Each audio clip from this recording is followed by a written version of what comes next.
Pag-ipon ng air pollution sa Metro Manila nagpataas sa ating air quality. Inaasahan ang thermal inversion ngayong araw.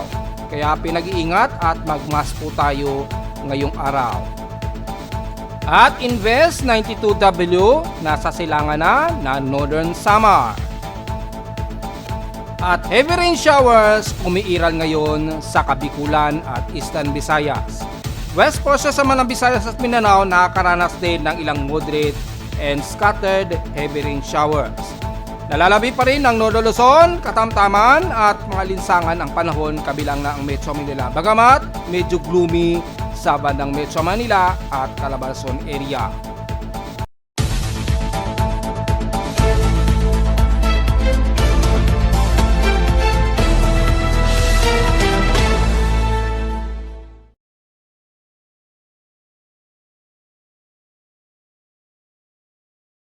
Hello, good morning mga folks. Welcome po muli sa ating Daily Weather Bulletin at Analysis para sa araw ng Biyernes, June 6, 2025. Ang oras sa ating boss ngayong maga ay alas 10:15 na o 16 na ng umaga.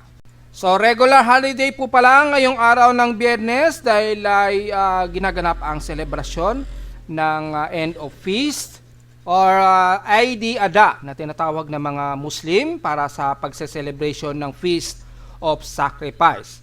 Ginaganap ito taon-taon, isa sa pinakamahalagang selebrasyon nila para sa pagdiriwang nila ng Feast of Sacrifice, kaya itinuturing na regular holiday ang araw na ito. So napansin ko kahapon pa lang ay marami na pong nag-leave na mga empleyado, kaya medyo kakaunti lamang ang nakikita nating tao sa paligid natin sa Metro Manila. Ilan lamang ang mga nagsipasok para siguro paghandaan ang pagseselebrasyon ng mga kapatid nating Muslim. So pinikilala po natin ang kanilang selebrasyon para ngayong araw sa kanilang Feast of Sacrifice na tinatawag, which is pinirmahan yan kung hindi ako nagkakamali noong May 22 pa ay pinirmahan na ng ating Pangulong Bongbong Marcos yan na pagbibigay o pagkilala sa selebrasyon ng Eid Adha o Feast of Sacrifice para ngayong June 6. So inaasahan natin ay non-working holiday po yan at walang pasok, kaya medyo kalmado po ang ating mga biyahe kung sakali man. At medyo maluwag, kaya lang ay tumaas po ang ating air pollution dahil nagkaroon tayo ng thermal inversion, o ibig sabihin yung medyo natatrap po yung ating air pollution mula pa kahapon at hindi masyado o maalpas dahil nahaharangan po ng matinding thermal inversion sa himpapawid. Ang resulta po ay tumataas po ang ating air quality na nasa 85, moderate air quality index o 35.72 micrograms per cubic meter. Mga anong oras nagsimula yan? Well, kung titingnan natin sa ating chart ng ating air quality, yan, hintayin natin mag-load dahil napakadaming datas niyan. Ayan, makikita po natin, nagsimula pong tumaas yung ating air pollution mula kaninang 12:10 AM po yan. Ayan, makikita natin sa chart. And then, nag-highest peak pa po yan, maabot pa sa napakataas na 35.45. Yan ang pinakamataas na peak, and then nagtuloy-tuloy o nanatili itong medyo nasa moderate na air quality. So magmask po tayo ngayon dahil medyo hindi maganda ang ating air quality. Posible po magkaroon yan ng sore throat o yung magka-problema tayo sa ating lalamunan, which is ang inyong lingkod nga po ay mula kahapon ay nakaramdam na ako ng medyo hindi maganda sa aking lalamunan. Yung pala ay tumataas-taas na pala unti-unti yung ating air pollution concentration dito sa Metro Manila. Mula pa kahapon yan ng alas 4 ng hapon. Ayun, base sa chart, dahan-dahan na pala itong tumataas pa. So ngayong araw ay mas mataas ito, so magmask po tayo ngayon dahil hindi maganda sa paglanghap ang ganyan katindi ang air pollution. Bagamat nasa moderate ito, ay importante yan lalo sa mga sensitibong mga baga. So inasa natin na halos maghapon ay medyo mataas ang ating air quality. Yan, wag naman sanang mag-unhealthy. Hopefully hindi siya mag-unhealthy. Sa ngayon ay nasa moderate ang air quality natin. So medyo hindi po maganda yan mga folks. At so far sa ating lightning detection system, aktibo ang mga pagkulog at pagkidlat dyan sa silangan ng Bicol Region.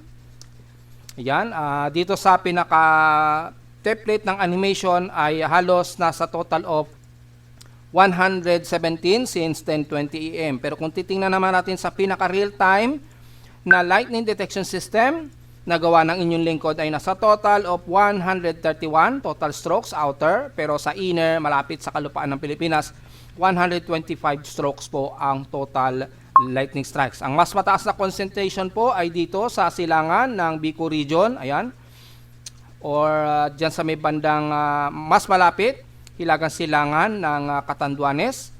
So ingat po sa mga mangingisda natin kung sakaling meron tayong mga mangingisda ngayon dyan dahil kulukulumpul po ang mga pagkulog at pagkidlat dyan.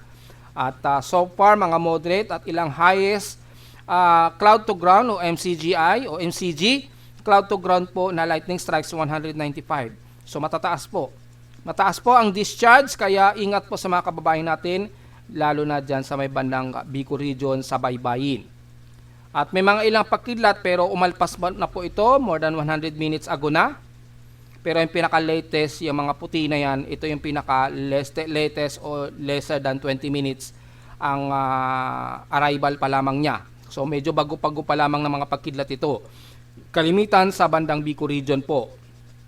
At sa ibang panig naman so far, wala namang bago na mas aktibong lightning strikes. Dito lamang sa may bandang Bicol Region, so mag-iingat po ang mga kababayan natin. At nakakaranas sila ng heavy rain showers po. So, kumari, medyo tabi-tabi po muna, medyo delikado kapag sobrang makulimlim at may mga pagkulog at pagkidlat. At base na rin sa ating data feed ng Thunderstorm Watch, ay nakataas ngayon dyan sa Northern Luzon. As of 10 o'clock AM ay most likely Ilocos Region at Cagayan Valley ang nakataas within 12-hour forecast. Sa iba pang bahagi ng Northern Luzon, yan, mula kanina 10 o'clock, so pareho lamang pala ito. So makikita po natin ay inaasahan ang pagkulog at pagkidlat within 12-hour period of forecast. Well, tingnan po natin sa ating rainfall forecast kung mataas ang pag-ulan natin dito sa Luzon. Sa Visayas area naman, ang thunderstorm watch natin ay nakataas dyan sa bahagi nga po ng Bohol at lalo na sa silangang bahagi ng Eastern Visayas hanggang Kanluran na yan. So nakataas na yan lahat. Ayun, mula Bohol, kasama na sa Kanluran, Southern Leyte, yan, Eastern Samar, sigurado tayo dyan. Yan makikita sa satellite imagery na kasalukuyang may matitinding pag-ulan ngayon dyan. Leyte, kasama na ang Palawan, nakataas din daw ang thunderstorm watch. At Cebu, yan, mga nakataas po ang mga pagkidlat at Bohol. Yan, Southern Leyte mostly, so mostly Southern Leyte ang nakakonsentrate dito. Pero inasa natin ang Eastern Samar na rin ha, damay na rin yan mga folks. So mag-iingat po tayo mga folks, lalo na dito sa silangan nga po. At makikita natin ang mga pagkulog at pagkidlat dyan. Sa ating current conditions, overcast, gloomy, haze at partly cloudy ngayon sa amin sa Caloocan. At nanatiling southwest ang direksyon o nanggagaling yung hangin. Kaya medyo windy kami pero mostly southwest po ito. So ibig sabihin may southwest monsoon o southwesterlies. Pero manipis-nipis pa lamang ito, hindi pa totally malakas yung ating habagat. Pero ramdam ang galing ng hangin, southwest po madalas nanggagaling ang ating hangin. Sa lowest temperature na itala na kay weather station kaninang 3:40 AM, nakapagtala kami ng lowest of 27.6 degrees Celsius. Pero kahapon sa pinakamataas na air temperature sa amin sa Caloocan, 33.8 degrees Celsius pa rin ang highest air temperature namin kahapon ito ng hapon at 1:50 PM. At ibig sabihin lamang, nasa mataas pa rin ang aming heat index, 48.9 degrees Celsius, ang aming init pandama. So, inasahan ang forecast ng magiging init factor ngayong araw sa amin sa Caloocan. As of 8:45 AM, nasa 41.3 degrees Celsius extreme quotient pa rin. So, malamang mataas na ngayon. Pero inasahan namin hanggang 42 degrees Celsius daw ang magiging heat index namin ngayong 10 o'clock AM. Well, kung titingnan natin dito sa time-to-time forecast, aabot pa sa pinakamataas na hanggang 43 degrees Celsius ngayong 11 hanggang 12 o'clock yan ng tanghali. So mapapansin pa rin natin at least medyo mababa pa rin yung magiging forecast natin. Sa iba't ibang lugar naman sa bansa, isa-isa natin, pero medyo pahapyaw na lang ha. So sa bandang Ilocos Norte, 38 o 40 degrees Celsius po ang forecast ninyo ngayon, maga. Sa Tuguegarao naman ay nasa 44 degrees Celsius po. Sa Santiago, Isabela naman ay nasa 42 degrees Celsius ang forecast ninyo dyan. Sa Dagupan naman, Pangasinan, 44 degrees Celsius. Tarlac, Central Luzon ay 43 degrees Celsius. Sa Batangas City, forecast ninyo dyan ay 44 degrees Celsius din. San Jose Occidental, Mindoro ay nasa 37 degrees Celsius. So medyo mababa ha. So i-fine tune natin. Make sure na ganun talaga siya. Yan, 37 degrees Celsius talaga. So aabot pa yan ng 40 degrees Celsius. At least medyo mababa pa rin kahit papano. Sa bandang Cebu naman ay nasa 33 degrees Celsius po ang kasalukuyang heat index sa inyo. Yung forecast po yan ha, hindi yan yung real time. Para maliwanagan tayo. Sa Mindanao naman, sa Davao City, 39 degrees Celsius po ang heat index sa inyo. Pero tataas pa sa 42 degrees Celsius yan ha. Pero considering ay bahagya na itong mas tumaas sa bandang Mindanao. Pero expected na magiging maulan pa rin sa inyo dyan ha. At sa may Zamboanga Peninsula ay 33 degrees Celsius. At mukhang aabot pa yan sa mas mataas hanggang 34 degrees Celsius po starting mamayang alauna. Well, medyo comfortable pa rin na maituturing yan at tanggap ng ating katawan. Medyo hindi lang katanggap-tanggap pagka umaabot na kasi ng mga bandang 41 pataas. Yan, medyo hindi na siya masyado comfortable na. Lalo na kung 45 degrees Celsius pataas. So generally, mas mataas pa rin ang bahagi ng Northern Luzon. Ang pinaka-heat index ninyo dyan, mas matataas pa rin. At inaasahan pa nating aabot yan sa 46 degrees Celsius. Kabilang na dyan sa bahagi ng silangan ng Lolo Luzon sa Cagayan Valley. So yan po. Kaya wag pong masyadong magbibilat, uminom pa rin ng maraming tubig. Dahil dito sa parte pa rin ng Northern Luzon, mananatiling mas mataas ang ating temperatura. Ibig sabihin lamang medyo isolated ang magiging pag-ulan sa Northern Luzon dahil ang concentration ng pag-ulan dito sa may bandang Eastern Visayas at bandang Southern Luzon, yan, at ilang parte sa may bandang Mindanao. Mamaya sa forecast, sa ating rainfall forecast, malalaman natin maigi. So ikatatabi natin sa PH extremes in past 24 hours naman, ang Tuguegarao muli ang may pinakamataas na air temperature na 35.5 degrees Celsius. Sa lowest naman sa Baguio, 18 degrees Celsius, almost stationary pa rin na pinakamababa. At sa Inulan, ang NAIA ay nakaranas ng at least 20 mm na ulan. Pero dito sa amin sa Caloocan kahapon, 2.7 mm lamang ang naging pag-ulan. So lumalabas sa loob ng 7 araw, nakaka 60 mm total rainfall na kami sa Caloocan. So sa buong buwan ng June ay nasa total of 51.6 mm ang aming total rainfall. Kasi yung 60 na yan is kasama pa yan yung huling araw ng buwan ng May. So kaya umabot ng 60. Pero for the month of June siya, starting June 1 ay 51.6 mm ang total rainfall namin. So napaka-konti pa lamang at way below normal pa sa pinaka-average rainfall namin for the month of June na 306.3 dapat. So dapat yung June average namin 357.9. So kulang pa kami ng at least 306.3 mm para pumasok sa June rainfall averages. So big sabihin namang kasalukuyang napakababa pa ng average total rainfall namin sa Caloocan for the month of June pa. Well, ilang araw pa lang naman, nakaka-6 na araw pa lang naman tayo. So okay lamang yan.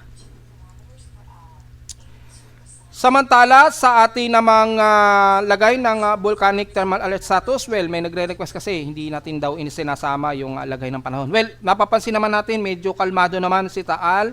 Medyo mas aggressive itong itong si Canlaon. Pero normally ay medyo nagbubugal lamang ito ng abo at wala pa tayo kasi masyadong monitoring kay Canlaon. Kaya wala tayong data kay Canlaon. Yan, wala pang thermal detection kay Canlaon. So silipin natin yung status para kay Canlaon para sa nagre-request na mga kabayano natin diyan sa Negros region. So tingnan natin since wala masyadong update ng latest itong si Pibox Well, since ngayong araw ay ang record dito kahapon, merong 26 volcanic earthquake ang recorded. 2,577 tons a day yung sulfur dioxide flux o yung pagbuga ng SO2 emission.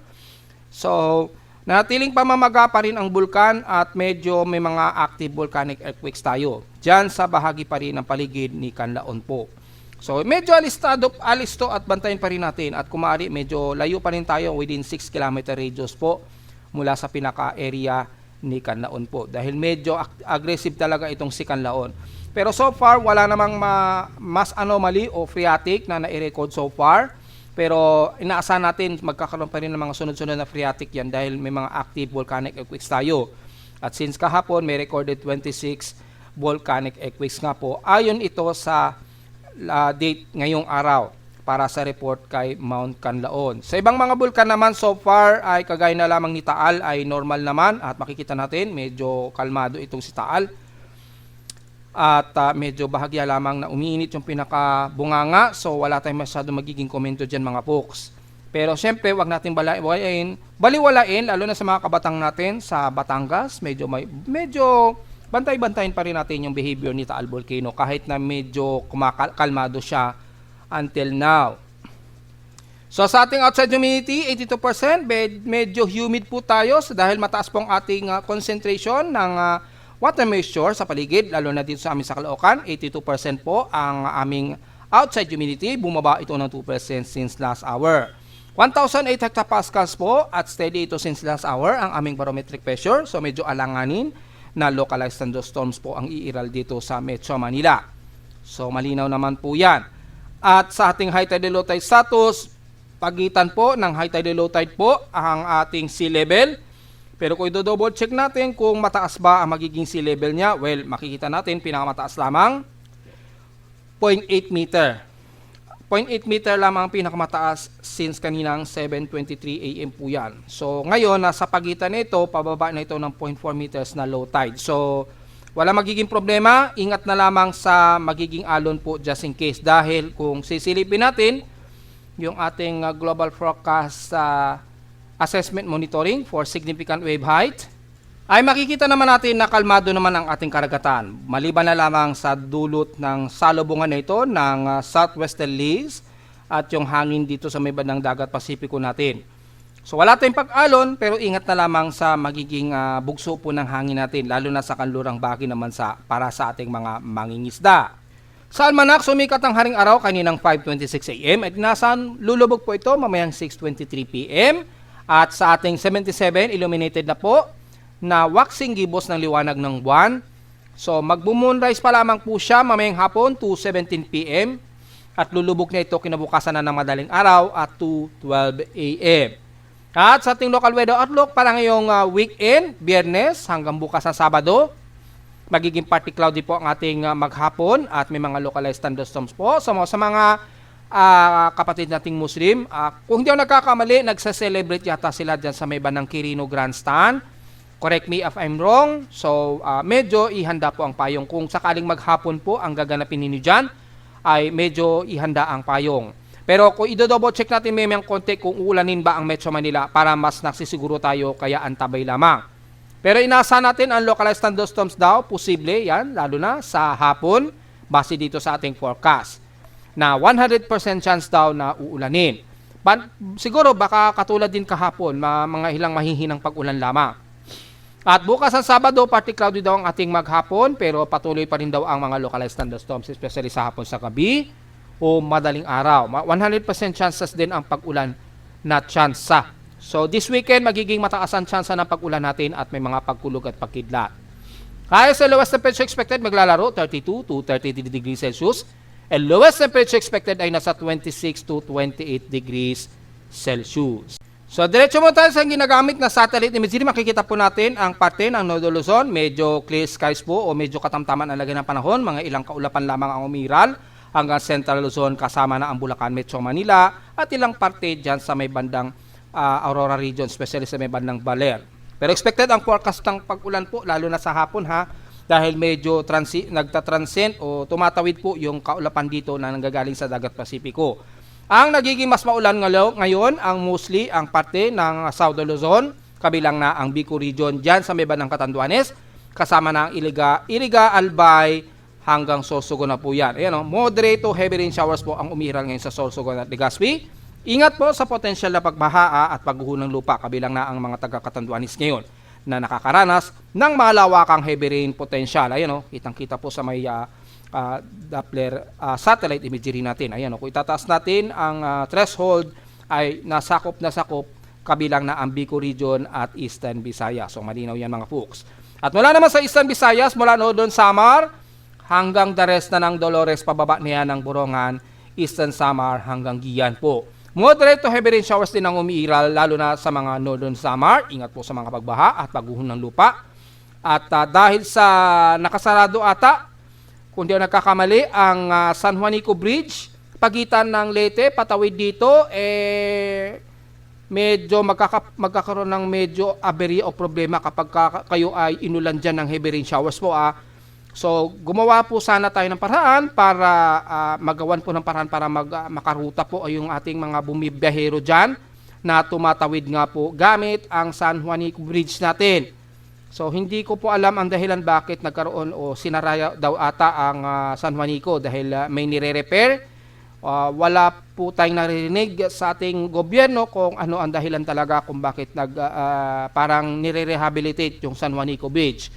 Kaya marami na ngayon tuloy ang mga congressman natin at mga governors, especially dito sa may bandang Leyte, na nagre-reklamo na ngayon dahil nga po hirap daw makapunta sa kanilang mga probinsya ang mga biyahero dahil nga po sa nakasarado ata ang San Juanico Bridge. At nakakaranas nga po kayo ng pag-ulan dyan, patawid nga po ng Tacloban, kasama na ang hilagang bahagi ng Leyte mula dyan sa may bandang San Miguel hanggang Carigara, Capoocan, hanggang dyan na yan sa bandang Kaluran ng Tabango, Bilyaba at Palompon. So inasahan na uulan din ang bahagi ng Ormoc. So medyo pepe po tayo sa posibleng pagbaha. Wag naman sana magkaroon ng pagguho ng lupa. The rest ng bandang Masbate, kaasahan din ang mas maulap namin papawirin at mga moderate and heavy rain showers, lalo na dyan sa may bandang Aroroy at mula dyan sa may bandang Tikaw Island na nakakaranas na rin ng moderate and heavy rain showers. Maulap at maulan din ang buong bahagi ng Central Visayas, kabilang na ang Cebu, Bohol, at patawid na yan ng bandang Negros region po. Moderate to heavy rain showers ang nararanasan sa Iloilo at dyan sa may bandang Panay Island mula Concepcion, pataas na yan ang Estancia hanggang Rocas, sakop ng Capiz. Ingat po sa potential na flash floods. Sa bandang Negros Occidental naman sa Hilaga, ang Victoria Silay, Bacolod, pababa na ng Nalacarlota hanggang Himalay Line. Ingat po. So ang bahagi ng Canlaon ay maaari din kayo ulanin dyan. Kitang-kita sa satellite imagery ang maulap na yung papurin. So nakakaranas kayo ng mga scattered rain showers and localized thunderstorms. So ingat na lamang po sa kababayan natin sa Negros region at Panay Island na nakakaranas din ng moderate and heavy rain showers. Patawid na yan ng bandang Palawan po. Ayan kitang-kita po. So the rest ng South Luzon, kabilang na ang Mimaropa, magiging maulap din tayo dyan. Bagamat medyo gloomy sa bandang Mindoro, sa Hilaga, lalo na sa Taga-Abra de Ilog, Puerto Galera at Calapan. Pero expected ang mga isolated rain showers and localized thunderstorms po. Dahil kagabi ay sunod-sunod na pagkulog at pagkidlat ang umiral dyan sa inyo, lalo na sa Romblon at Marinduque. So wala sanang tinamaan ng kidlat kagabi. At mula sa Palawan naman, ang El Nido, kabilang na ang Maswaga hanggang Puerto Princesa, magiging mas maulap tayo ngayon dyan.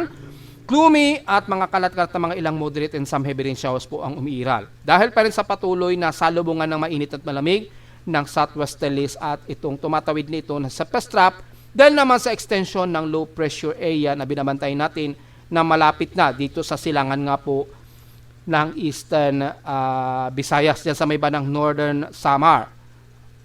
Hilagang silagan ng Samar region. Ang pinaka-location na ngayon nitong si 92W Invest na low pressure area. So ingat na lamang po dahil inaasahan natin na yung outer rain trough na madala niyan ay maapektuhan nga po ng 10 to 20%. Base na rin sa ating rainfall forecast at tropical cyclone strike probability. At nararamdaman na nga po ng mga taga-Eastern Visayas at Bicol region. Hindi po tayo nagkamali ng forecast since kahapon sa report.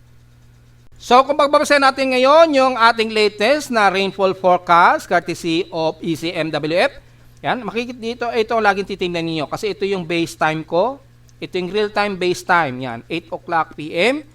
Pero ang pinaka-validity ngayong araw, June 6 po yan, 8 o'clock. So ngayong 8 o'clock onwards hanggang alas 2 po ng hapon, inaasahan nga po ang silangan ng Visayas at the rest ng Central Visayas at West portions ay magkaroon ng mga moderate to heavy rain showers po. Ayun, kitang-kita naman po sa pinaka-layout nito.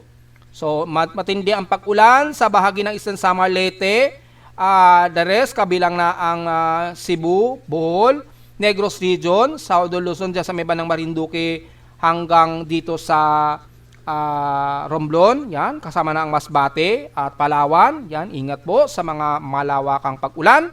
At tuloy-tuloy po yan dahil nga po may low pressure area sa silangang baybayin po ng Eastern Samar. Sa may Mindanao naman, bagamat medyo may mga pag-ulan na mararanasan sa Northern Mindanao po, ayan, kitang-kita po, pero sa may bandang katimugan nito, medyo moderate o katamtaman ang lagay ng panahon. So, isolated lamang na rain showers ang inaasahan natin sa bandang Davao Region po at bandang dito sa may bandang Sorsogon area. So, magkakaroon lang din ng mga isolated rain showers ang Zamboanga Peninsula at the rest ng Surigao Region. Makakaranas kayo ng mga scattered rain showers na may mga ilang moderate to heavy rain showers po dahil sa outer trough nito na tumatawid dito sa may bandang Eastern Visayas po. Sa bandang Luzon naman daw makikita ay katamtaman ng panahon kabilang ng Metro Manila and the rest ng Northern Luzon. So mga ilang mahihinang pag-ulan lamang o isolated ang mararamdaman dyan sa may bandang Zambales kasama na ang Metro Manila. Pero moderate ang nakikitaan natin dito. So makakaranas pa rin tayo sa Metro Manila ang maaraw at medyo gloomy pa rin na panahon po. So, yung tsansa ng pag-ulan dito sa Metro Manila, pataas ng Hilagang Luzon, medyo mababa ang tsansa. Pagsapit naman ng alas 2 po ng hapon, ayan, pagsapit po ng alas 2 ng hapon ay malawakang ulan pa rin ang mararanasan ng buong Southern Luzon, Visayas at Mindanao area. Ayan malawakan at sakop na sakop ang mga kalagtatag pag-ulan, kabilang na ang Palawan Region, and the rest ng Central Visayas po. Dito, mas concentrated po ang moderate to heavy rain showers sa may bandang Central Visayas at Eastern Visayas po. Sa may bandang Mindanao naman, most concentrated po ang Surigao Region o Eastern Mindanao at Northern Mindanao at ilang parte naman ng Zamboanga Peninsula na medyo makakaranas din ng mga scattered rain showers and localized thunderstorms.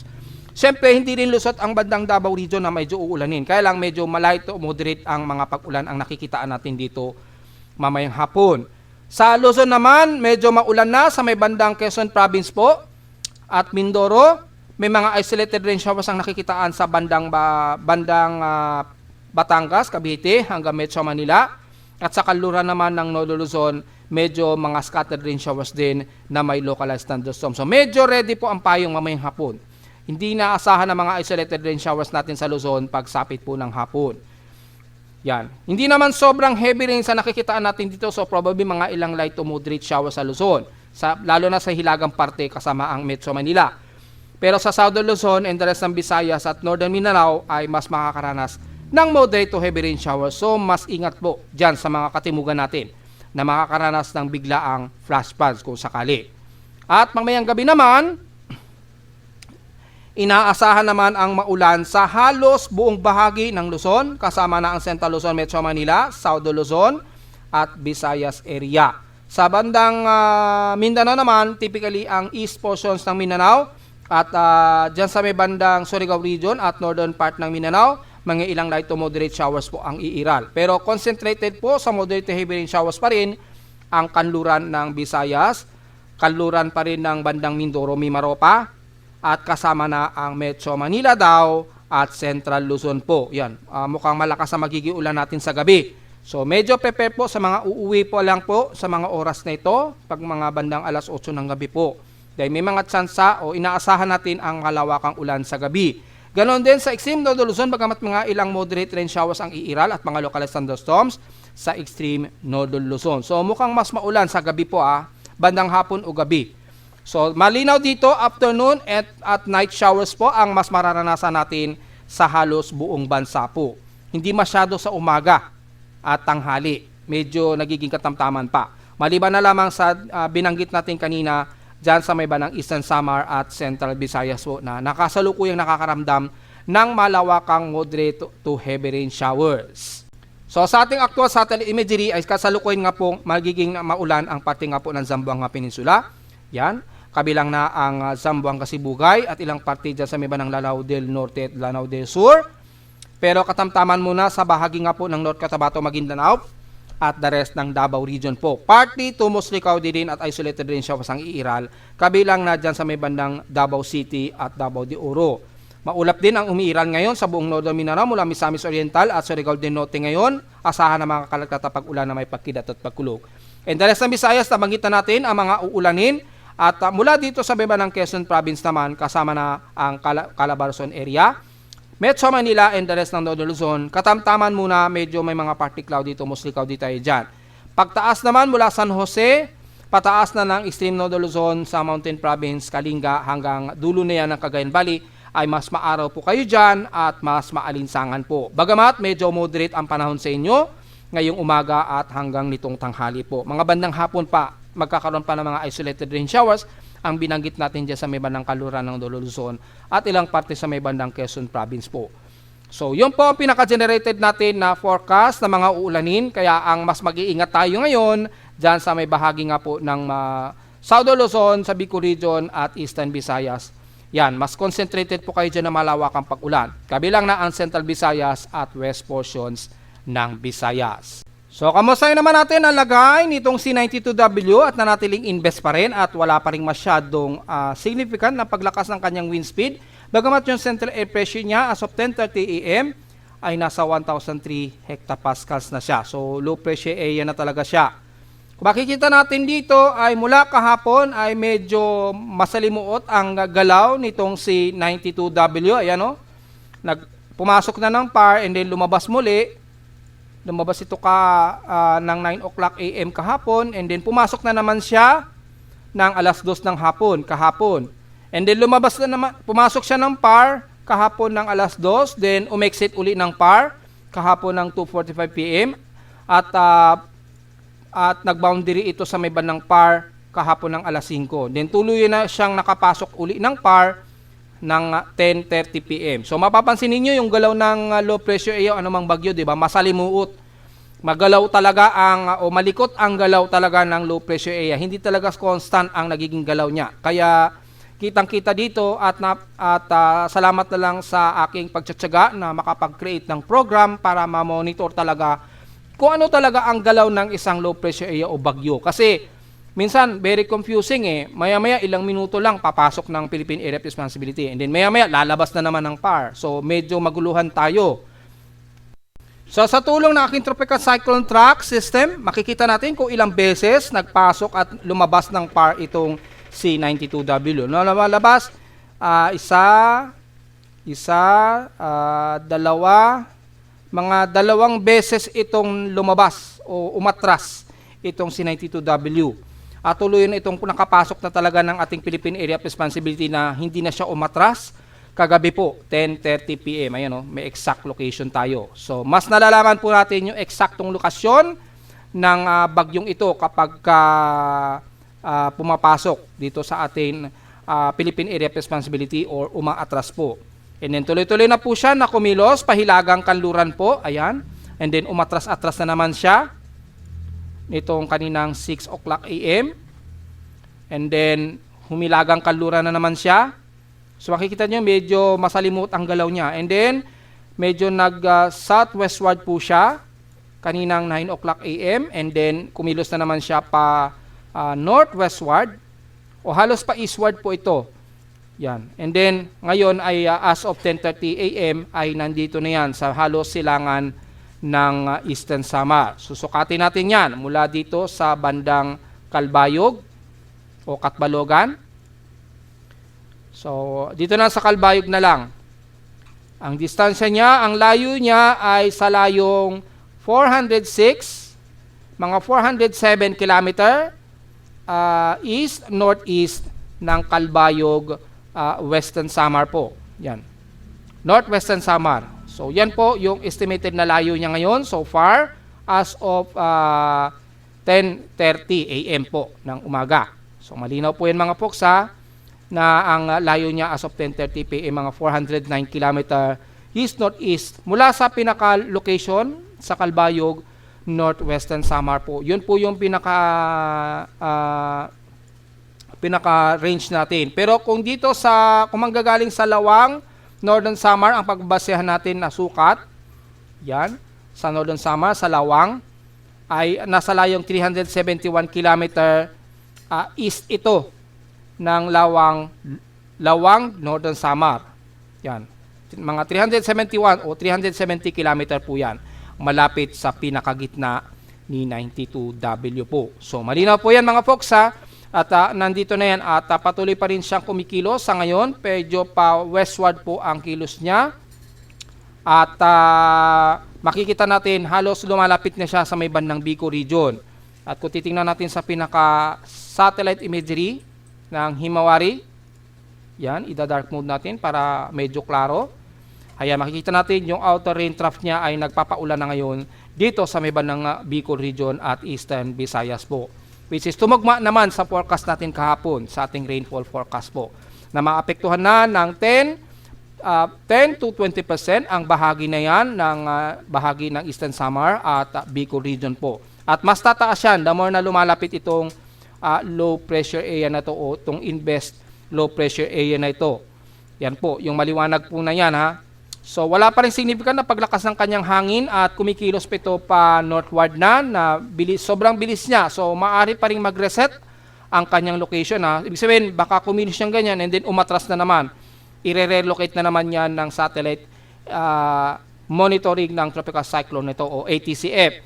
Bakit nagkakaganon? Kasi po minsan yung mata ng bagyo o kapag hindi nakikitaan pa ng pinakamata o sentro ng bagyo, medyo nahihirapan i-pinpoint ng satellite locator ng ATCF ang pinaka-pinpoint ng bagyo. Kaya minsan, nag-miscalculate po sila and then kapag may nakita na yung pinaka-sentro niya, medyo lumihis na, i-reset nila yon. Kaya makikita ninyo, medyo umaatras-atras yung pinakagalaw niya. So, kung kukunin naman ninyo yung pinaka-mean track niyan, ang lumalabas, ang kilos niya is ganito. Yan, yung mean track niya, ganyan ang lumalabas na kilos niya. So, pa west-northwestward and then bigla siyang nagwe-westward.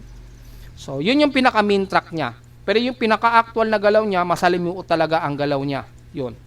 Nagkakaroon din kasi ng mga pagre-reset sa kanyang location. Yan yung real time. Yan yung epekto ng real time. Nakikita mo yung flaws niya. Nakikita mo yung problema niya. Minsan yung galaw niya, masalimuot. Yan po ang purpose ng real time. At real time based po kasi tayo. Para mas maliwanag at mas malinaw kung bakit minsan nagkakaroon ng confusion sa galaw ng isang bagyo o low pressure area. Para hindi tayo masasabihan na fake news dahil sinabi ko kanina, nakapasok na, and then sasabihin bakit ngayon nakalabas na naman. At least, meron tayong ebidensya na kitang-kita nyo naman na hindi dire-diretso ang galaw ng isang bagyo o low pressure area. Minsan, umaatras pa talaga yan. At medyo pagulo-gulo ang kanyang kilos. Yan. Bago pa ito tuluyang kikilos ng matino. Yan. Tapos, medyo magiging masalimuot na naman ang kilos niya. Ayan, makikita ninyo yung kanyang pattern ng kanyang tracks, di ba? Bila siyang aatras, mare-reset yung location, and then, ito, magiging ganito na yung pinaka-mean niya o mean track. So kung may ma-discover lang ako na paraan na automatic i-fix ng aking webpage yung mean track nito ay posibleng magawa po natin. Automatic i-fix niya ng aking webpage yung track niya para magiging smooth yung kanyang trail tracks, di ba? Para malinaw po. And then kung ano man yung natira sa mean track na yan, yun yung lalabas na pinaka-sufficient na oras at galaw ng low pressure area. So, tingnan natin kung posible natin magawa yon. Ma-filter out natin at ma-automatic aalisin tong mga negative track na ito. Yan, yung mga negative track na yan. Tapos, automatic idudugtong yan dito. Tatawid siyang ganon. So, tingnan po natin kung mai-smooth natin yan. Sa ngayon ay at least unti-unti, pinag-aaralan pa lang natin kada time to time yung ating mga forecasting strips. So, yun pa lamang pinaka-latest natin at so far sa ating forecast and symbols, natiling mababa pa rin ang chance niya na maging isang ganap na bagyo. 20 to 30% pa rin ang huling chances of development nito. So makikita natin sa pinaka-floater, ang pinaka-sentro niya, base dito, napaka-shallow po, ayan o. Napaka-wide ng kanyang narrow band. Kaya hindi masyado mapinpoint ng satellite yung pinaka-central eye wall. Masyadong malawak yung central eye wall niya. Yon. So yun po ang kasalukuyan nating forecast para sa ating lagay nitong C92W. Pero kung titingnan naman natin ang forecast niya gamit ang ating Global Forecast Assessment Monitoring for significant development nitong C92W. Samantala, mula sa ating mga computer models, mula kay GFS, na natiling constant ang forecast nila na magiging isang aktibong low pressure area ito.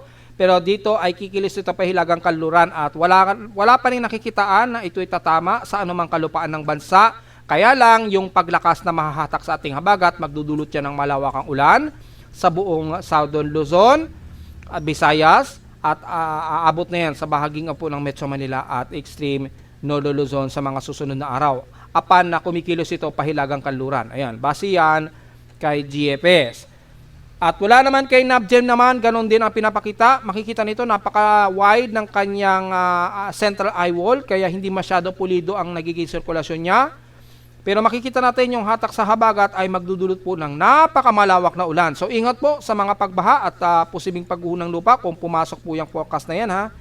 So ipiprevious natin kung saan ang mas apektadong lugar. Ayan po ang Southern Luzon at Visayas area. Ito po yung hatak sa ating habagat.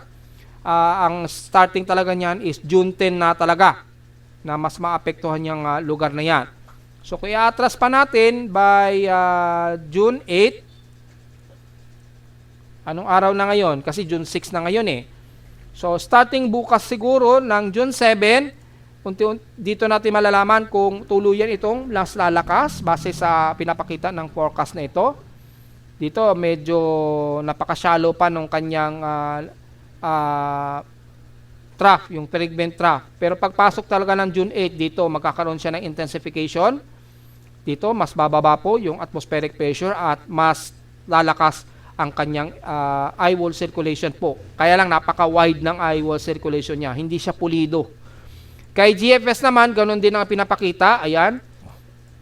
Starting June 8. Tingnan natin. June 8, ayan. Medyo hindi pa pulido. Kaya lang, meron na siyang upward low convection at medyo solido na ang kanyang pag-ikot at naapektuhan na po ng malawakang ulan ang parte nga po ng Visayas at buong Southern Luzon area kabilang na ang Palawan area. So mga bandang June 8 pa na talaga natin mas mararamdaman ito. Matagal-tagal pang obserbasyon to. Kaya lang pagdating kay SMWF, makikita natin napakaliit ng pinapakita niya. Kaya lang dito medyo meron na tayong nakikitaan na development. Pagpasok ng June 8 o June 9, ay no, medyo meron na siyang trough circulation dito. Nasa 1,001 hectopascals po yung sirkulasyon niya at nahahatak na po yung habagat. So mukhang meron na siyang sirkulasyon dito.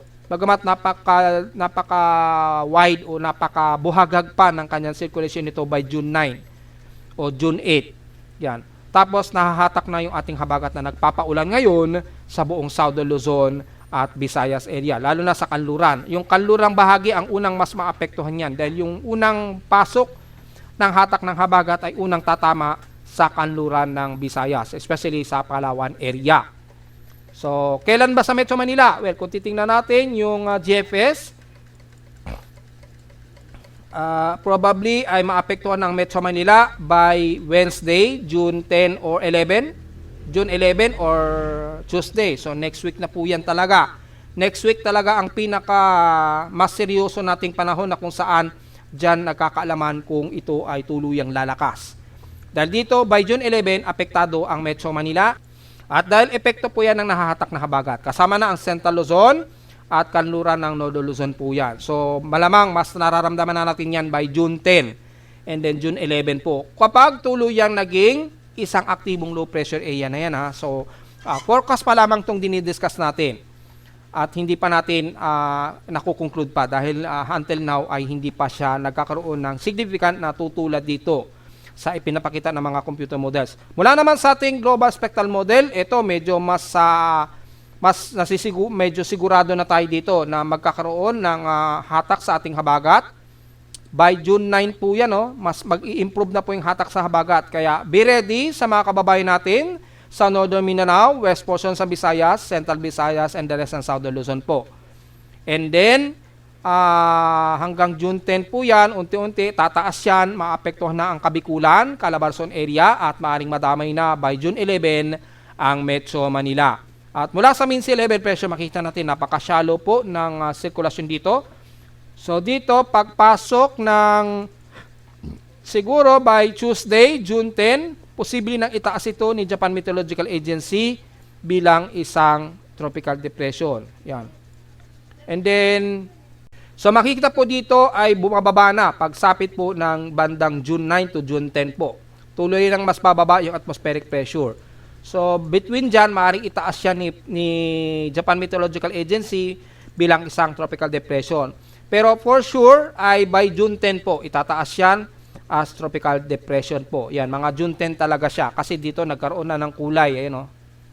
Habang nasa silangan ito ng bandang Baler Aurora or Kasiguran Aurora, yung sentro niya. So mga approximate time na yan, nasa silangan na ng Luzon, ay posible nang itaas siya ni Japan Meteorological Agency bilang aktibong tropical depression na.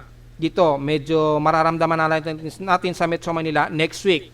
So, by next week time, starting time by Monday, June 9, onwards, ay dyan ay mas malalaman natin na yung epekto nitong C92W. Kung tatawagin ba siyang Auring, which is ang kauna-unahan nating magiging bagyo ngayong taon ng 2025 po. Kung sakali po ha, so bantayan natin itong maigi. At mula naman sa ating West Pacific Basin Experimental, negative po ang ipinapakita na dito. Mukhang nawala yung pagtaas ng from anomaly. So, napaka-uncertain o napaka-uncertain talaga o very disorganized pa talaga yung forecast. Pero yung kanyang vorticity, malinaw na nasa moderate na po yung kanyang vorticity. Dahil malawak po o medyo wider po yung center eye wall niya, kaya ang nangyayari.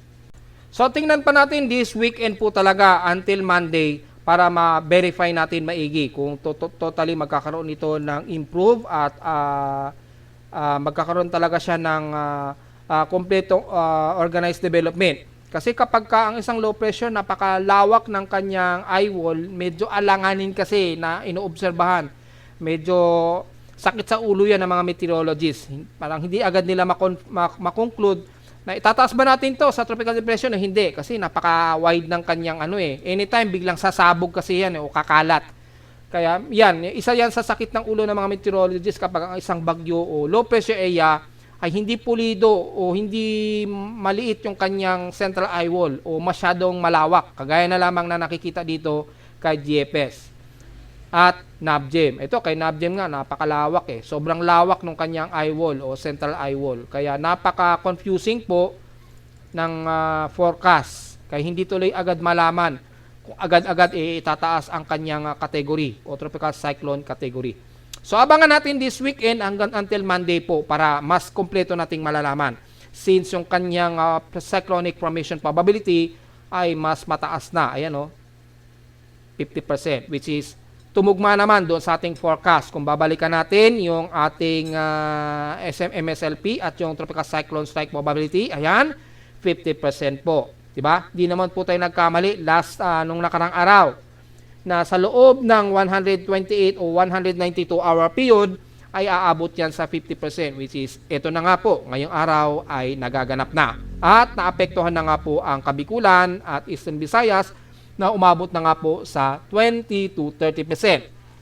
Di nga po ako nagkamali, di ba? Ngayon, umaabot na sa 40% ang dulo ng Catanduanes at hilagang bahagi ng Northern Samar.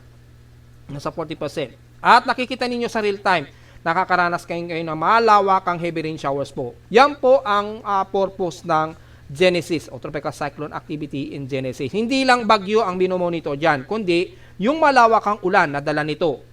Kasi minsan hindi nagiging bagyo yung surface trap lamang. Pero yung activity niya, yung maapektuhang lugar ay mananatiling mataas ang apekto niyan.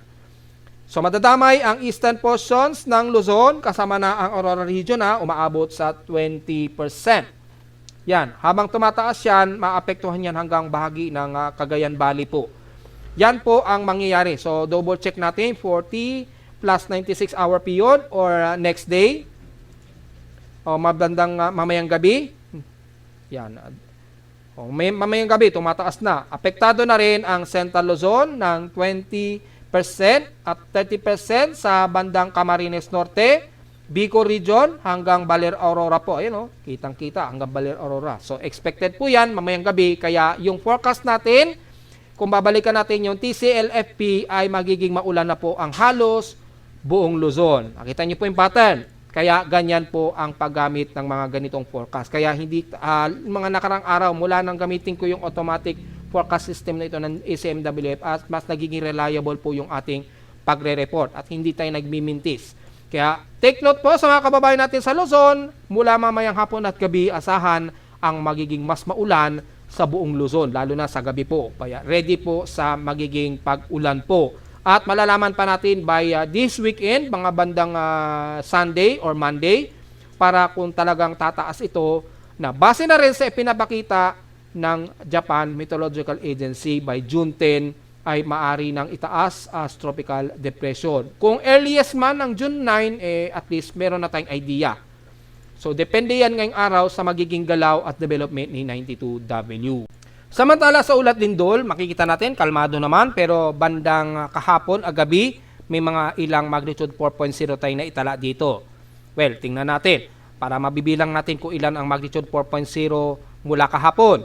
Mula ngayong araw, since 12 a.m., wala tayong naitala na magnitude 4.0 pataas, pero kahapon marami-rami nga po, base sa aking seismometer, mga at least mga 1, 2, 3, 4, 5, 6 ang nakikita natin na magnitude 4.0 mula kagabi, mga bandang alas 8 po ito hanggang mga bandang mag-alas 9 po ng gabi, base dito sa aking seismometer kagabi. Yan. So, mukhang dumami ang ating magnitude 4.0. Mako-confirm natin yan. Pero ngayong umaga ay wala tayong namataan base sa data PDP Box na kahit isang magnitude 4.0. Pero pansin natin ay mukhang tuloy-tuloy pa rin ang mga mahihinang pagyanig. Na ngayon, double check natin kung may mga aftershocks pa rin dyan sa may bandang dito sa may bandang Mountain Province dito. Kasi mukhang nadagdagan na bandang Rojas Isabela or pagitan po yan ng Cordillera. So, double check natin.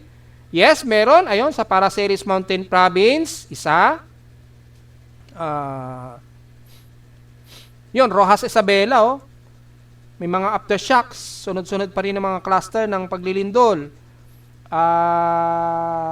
Calayan, Cagayan. Hindi sa Calayan, Cagayan. Dito lang sa may bandang pagitan ng Cordillera Administrative Region. So, para sa Iris Mountain, ayan. Ano pa? So, tinitingnan natin kung ilan yung nadagdagan. So, mukhang marami-rami kagad ang nadagdagan sa may bandang Paraceli. Ayan, Paracelis, Rojas Isabela. Yan, mas marami sa Rojas Isabela. Yan. So, pansin po natin ay nadadagdagan pa rin yung mga cluster ng pagyayanig dito sa bandang Cordillera Administrative Region. Kaya ingat po mga folks dahil ay sunod-sunod pa rin ang mga mahihinang pagyanig. Ano bang fault line uli ang yumayanig dyan? Kung babalikan natin, ang fault line na ito ng East Cordillera Fault ay gumagalaw-galaw po. Slit type reverse po yan. Kaya konting galaw sa isa, gagalaw din yung kabila. Yung slit type, medyo pa side to side, ganun, pa slit ang galaw niya.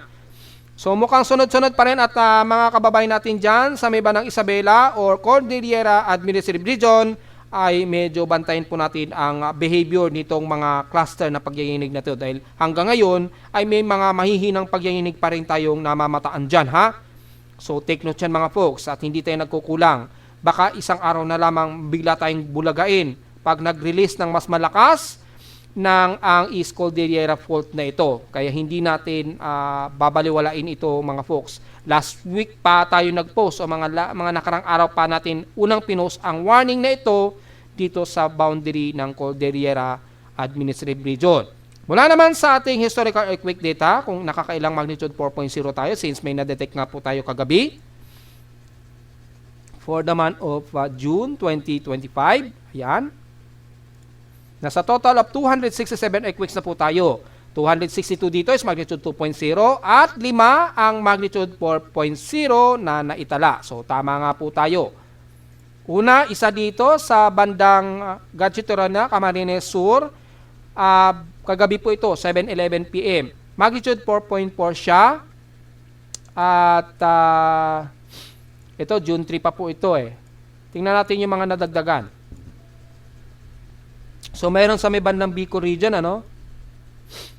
Yan yung nakita natin na isa na nadagdagan. Tapos malamang isa dito sa may bandang Cordillera Administrative Region. Matik na po yan. So, yun po. Nadagdagan na po ng at least 2. Kaya naging 5 ang total earthquakes natin dyan ngayong araw.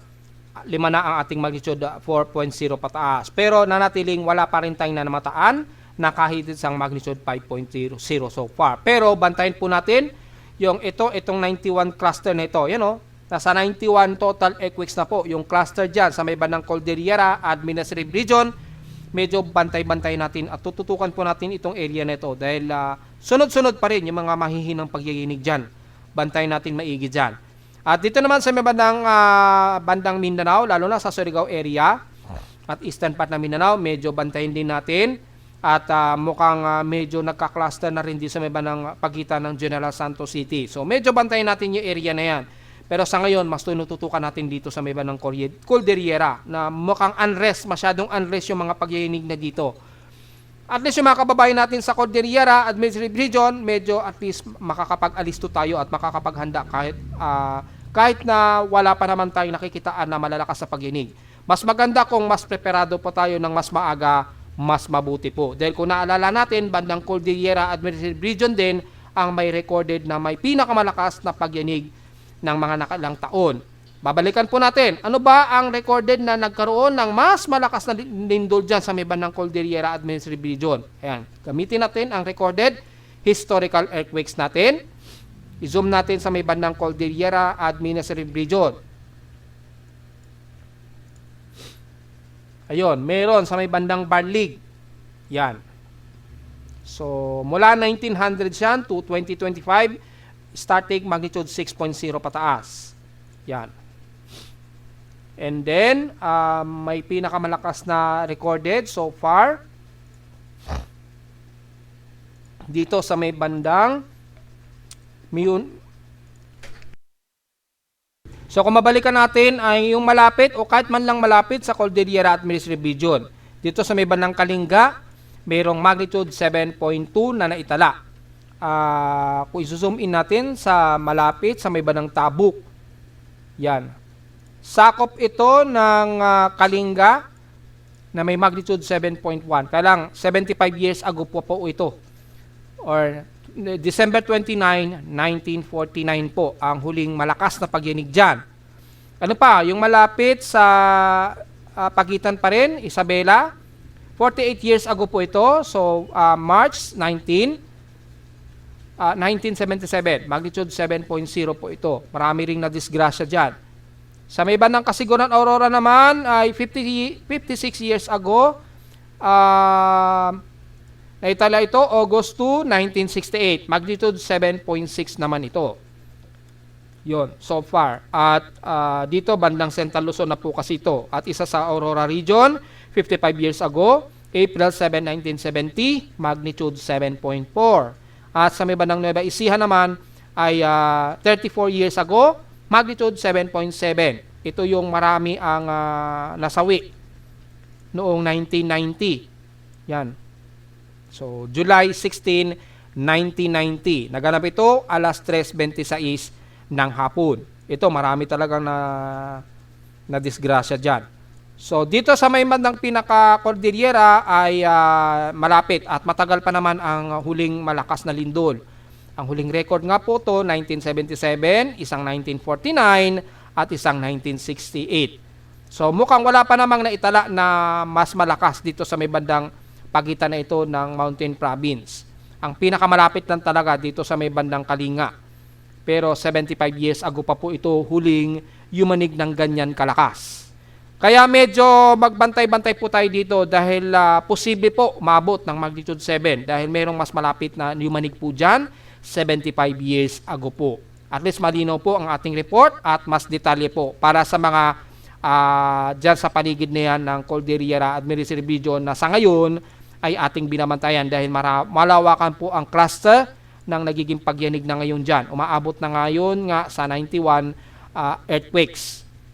So, yun po. Again, 267 total earthquakes pa po tayo so far. At narito na naman ating 3-day weather forecast para sa araw ng Biyernes, June 6, 2025.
At hanggang dito na ang ating daily weather bulletin at analysis para sa araw ng Biyernes, June 6, 2025. Huwag mo kalilimutan na mag-like, share, subscribe po sa ating YouTube channel at visit lamang anytime sa ating website at www.pimoweather.com para sa iba pang detalye na gusto malaman na hindi natin naisama ngayong umaga sa ating report since magiging mas maaraw tayo dito sa Luzon. Pero ingat po dyan sa may katimugan ng Luzon at lalo na sa may bandang Visayas dahil nakakaranas kayo ngayon ng outer trough ng malawakang moderate and heavy rain showers. Ingat din po sa mga pagbaba at posibleng pagguho ng lupa ha.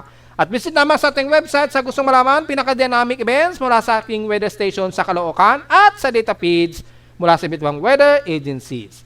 Maraming salamat po mga folks at happy weekend po sa ating lahat.